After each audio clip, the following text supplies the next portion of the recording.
Hello বন্ধুরা, আমি মাম্পি। আর মাম্পির রন্ধনশালায় জানাই তোমাদের সকলকে স্বাগত। আশা করি তোমরা সকলে খুব ভালো আছো আর আমিও খুব ভালো আছি।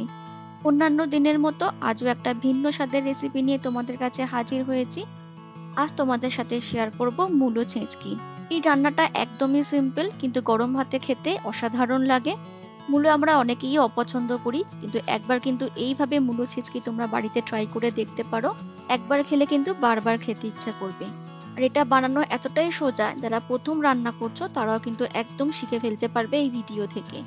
তাহলে বন্ধুরা, ভিডিওটা স্কিপ না করে পুরোটা দেখার অনুরোধ থাকলো।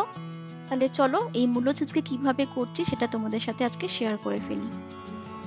আজকে রান্নার জন্য যে উপকরণগুলো লাগছে চলো সেগুলো আগে তোমাদের দেখিয়ে দিই। দেখো, এখানে আমি দুটো মূলো নিয়ে নিয়েছি। এখানে আছে নুন, চিনি, হলুদ গুঁড়ো, কালো জিরে, আছে একটা শুকনো লঙ্কা, আর আছে 4টে কাঁচা লঙ্কা। এদিকে আছে ধনেপাতা। আর আজকের এই রান্না করতে আমাদের লাগবে সর্ষের তেল। তাহলে এই হচ্ছে আজকে রান্নার উপকরণ। দেখো, আমি এখানে দুটো মূলো নিয়ে নিয়েছি। আমি এই দুটো মূলো দিয়ে রান্নাটা করব। তবে রান্নাটা শুরু করার আগে মূলোটাকে আমি ভালো করে একটু পরিষ্কার করে নেব। তার জন্য মূলোটাকে একটু কেটে নেব। প্রথমে মূলোটা দুটো সাইড একটু অল্প অল্প করে কেটে বাদ দিয়ে দেবো। তারপর পিলারের সাহায্যে বা বটির সাহায্যে মূলোর খোসাটাকে আমি উপর থেকে একটু পাতলা করে ছাড়িয়ে ফেলে দেবো। অনেকেই আছো যারা মূলোর খোসা কিন্তু ছাড়াও না, মূলোর খোসা সমেতে কিন্তু রান্না করো। সেটা করলেও কোনো রকম অসুবিধা নেই, কিন্তু আমি একটু পাতলা করে খোসাগুলোকে ছাড়িয়ে নিচ্ছি। এর ফলে একদম ফ্রেশ মূলোটা কিন্তু আমি পেয়ে যাব। এখানে আমি দুটো মূলো দিয়ে করছি, তবে তোমরা কিন্তু তোমাদের প্রয়োজন অনুযায়ী মূলো বাড়িয়ে নিতে পারো। এদিকে দেখো, মূলোটা কিন্তু খুব ভালো করে পরিষ্কার করে আমি ছাড়িয়ে নিয়েছি। আর দেখে বুঝতেই পারছো মূলোটা কিন্তু একদম ফ্রেশ পরিষ্কার কিন্তু পেয়ে গেলাম। ঠিক একই রকম ভাবে অন্য মূলোটাকেও আমি খোসা ছাড়িয়ে নেব। দুটো মূলোরই খোসা আমি খুব ভালো করে ছাড়িয়ে নিয়েছি। এবারে আমি এর মধ্যে কিছুটা পরিষ্কার জল দিয়ে খুব ভালো করে কচলে কচলে মূলো দুটোকে ধুয়ে নেব। জল ফেলে দিয়ে চলে এলাম। এবার মূলো দুটোকে খুব ভালো করে গ্রেট করে নিতে হবে। তার জন্য আমাদের এখানে একটা গ্রেটার লাগবে। আর নিয়ে নিলাম একটা প্লেট। প্লেটের ওপরে গ্রেটারটাকে রেখে খুব ভালো করে এক একটা মূলো এবার একদম মিহি করে গ্রেট করে নিতে হবে।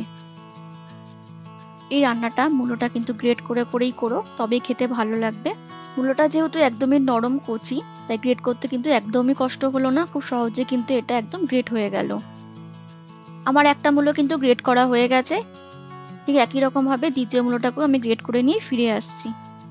ফিরে এলাম বেশ কিছুক্ষণ পর। দুটো মূলই আমি গ্রেট করে নিয়েছি। আর দেখো পরিমাণে এতটা হয়েছে। এবার তাহলে রান্নাটা শুরু করে ফেলি।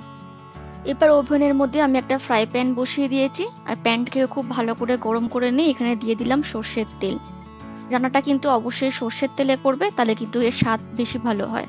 তেলটা খুব ভালো করে গরম হয়ে গেলে তেলটাকে একটু স্প্রেড করে নিয়ে এর মধ্যে দিয়ে দেবো 1/2 চামচের মতো কালো জিরে, একটা শুকনো লঙ্কা, লঙ্কাটাকে আমি মাঝখান থেকে ছিঁড়ে দিয়েছি। আর দিয়ে দিলাম 3টে চেরা কাঁচা লঙ্কা। তারপর কয়েক সেকেন্ড একটু নেড়ে চেড়ে ফোড়নটাকে ভালো করে ভেজে নেব। ফোড়নটা একটু ভাজা ভাজা হয়ে গেলে এবার এর মধ্যে দিয়ে দেবো গ্রেট করে রাখা মূলোটা। আর তার মধ্যে দিয়ে দেবো স্বাদ মতো নুন আর সামান্য একটুখানি হলুদের গুঁড়ো। ব্যাস, এখানে আর কিছু দেওয়ার নেই। ভালো করে এবার নুন হলুদ মূলোর সাথে নাড়িয়ে চাড়িয়ে মিশিয়ে নিয়ে খানিকক্ষণ রান্না করে নিতে হবে। এখানে আমাদের আর বিশেষ কিছু করার নেই, শুধু কয়েক মিনিট অন্তর অন্তর একটু নাড়িয়ে দিতে হবে যাতে না তলায় লেগে গিয়ে পুড়ে যায়।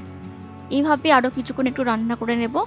মূলোর মধ্যে যে একটা জল জলে ভাব রয়েছে, যতক্ষণ না সেটা একদম শুকিয়ে যাচ্ছে। আর দেখবে কিছুক্ষণ রান্না করলেই মূলো থেকে একটা সুন্দর ভাজা ভাজা গন্ধ বেরিয়েছে। ঠিক সেই সময় অবধি একটু রান্না করে নিতে হবে। আমি 5-7 মিনিট সময় নিয়ে ভালো করে মূলোটাকে একটু ভাজা ভাজা করে নিচ্ছি। আর এইদিকে দেখো, মূলোর মধ্যে যে একটা জল জলে ভাব ছিল সেটা কিন্তু একদম শুকিয়ে গেছে। দেখে নিশ্চয়ই সেটা বুঝতেই পারছো, জলটা কিন্তু একদম টেনে নিয়েছে। আর একটা ভাজা ভাজা সুন্দর কিন্তু গন্ধও বেরিয়েছে। এবার এখানে দিয়ে দেবো সামান্য একটুখানি চিনি আর দিয়ে দেবো কুচানো ধনেপাতা। তারপর সমস্ত কিছু মূলোর সাথে ভালো করে মিশিয়ে নিয়ে 1 মিনিটের মতো একটু রান্না করে নেব, যাতে চিনিটা খুব ভালোভাবে মূলোর সাথে মিশে যায়।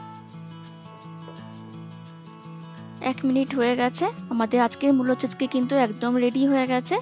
গন্ধটাও কিন্তু দারুণ সুন্দর বেরিয়েছে। এটা এবার গরম গরম ভাতের সাথে পরিবেশন করা যাবে। তাহলে চলো তোমাদেরকে আমি পরিবেশন করে দেখিয়ে দিই।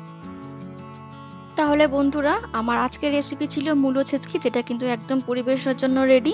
তোমরা কিন্তু একবার বাড়িতেই মূলো ছেচকি ট্রাই করে দেখতে পারো। গরম ভাতের সাথে খেতে কিন্তু দারুণ লাগে। যারা মূলো পছন্দ করো না তারাও কিন্তু এই মূলো ছেচকি বারবার খেতে চাইবে। আমার আজকের রান্নার রেসিপি তোমাদের কেমন লাগলো প্লিজ কমেন্ট করে জানিও। ভালো লাগলে প্রতিবারের মতো একটা লাইক করে দিও। আর যেসব বন্ধুরা আমার চ্যানেলে নতুন ভিডিও দেখছো তারা আমার চ্যানেলটাকে সাবস্ক্রাইব করে নিয়ে আমার পাশে থেকো। দেখা হবে খুব তাড়াতাড়ি এরকম একটা ভিন্ন স্বাদের রেসিপি নিয়ে। ততক্ষণের জন্য ভালো থেকো, সুস্থ থেকো এবং অবশ্যই সাবধানে থেকো। টাটা।